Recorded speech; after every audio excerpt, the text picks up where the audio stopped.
दक्ष प्रजापति की कई पुत्रियां थीं। सभी पुत्रियां गुणवती थीं। फिर भी दक्ष के मन में संतोष नहीं था। वे चाहते थे उनके घर में एक ऐसी पुत्री का जन्म हो जो सर्वशक्ति संपन्न हो एवं सर्वविजयनी हो, जिसके कारण दक्ष एक ऐसी ही पुत्री के लिए तप करने लगे। तप करते करते अधिक दिन बीत गए तो भगवती आद्या ने प्रकट होकर कहा, मैं तुम्हारे तप से प्रसन्न हूँ। तुम किस कारण वश तप कर रहे हो? दक्ष ने तप करने का कारण बताया तो माँ बोली, मैं स्वयं पुत्री रूप में तुम्हारे यहाँ जन्म धारण करूंगी। मेरा नाम होगा सती। मैं सती के रूप में जन्म लेकर अपनी लीलाओं का विस्तार करूंगी। फलतः भगवती आद्या ने सती रूप में दक्ष के यहाँ जन्म लिया। सती दक्ष की सभी पुत्रियों में सबसे अलौकिक थीं। सती ने बाल्य अवस्था में ही कई ऐसे अलौकिक आश्चर्यचलित करने वाले कार्य कर दिखाए थे, जिन्हें देखकर स्वयं दक्ष को भी विस्मयता होती रहती थी। जब सती विवाह योग्य हो गई तो दक्ष को उनके लिए वर की चिंता होने लगी। उन्होंने ब्रह्मा जी से इस विषय में परामर्श किया। ब्रह्मा जी ने कहा, सती आद्या का अवतार है। आद्या आदि शक्ति और शिव आदि पुरुष हैं, अतः सती के विवाह के लिए शिव ही योग्य और उचित वर हैं। दक्ष ने ब्रह्मा जी की बात मानकर सती का विवाह भगवान शिव के साथ कर दिया। सती कैलाश में जाकर भगवान शिव के साथ रहने लगी। भगवान शिव के दक्ष के दामाद थे, किंतु एक ऐसी घटना घटित हो गई जिसके कारण दक्ष के हृदय में भगवान शिव के प्रति बैर और विरोध भाव पैदा हो गया।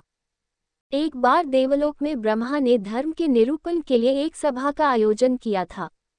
सभी बड़े बड़े देवता सभा में एकत्र हो गए थे। भगवान शिव भी इस सभा में बैठे थे। सभा मंडल में दक्ष का आगमन हुआ। दक्ष के आगमन पर सभी देवता उठकर खड़े हो गए, पर भगवान शिव खड़े नहीं हुए। उन्होंने दक्ष को प्रणाम भी नहीं किया। फलतः दक्ष ने अपमान का अनुभव किया। केवल यही नहीं, उनके हृदय में भगवान शिव के प्रति ईर्ष्या की आग जल उठी। वे उनसे बदला लेने के लिए समय और अवसर की प्रतीक्षा करने लगे। एक बार सती और शिव कैलाश पर्वत पर बैठे हुए परस्पर वार्तालाप कर रहे थे।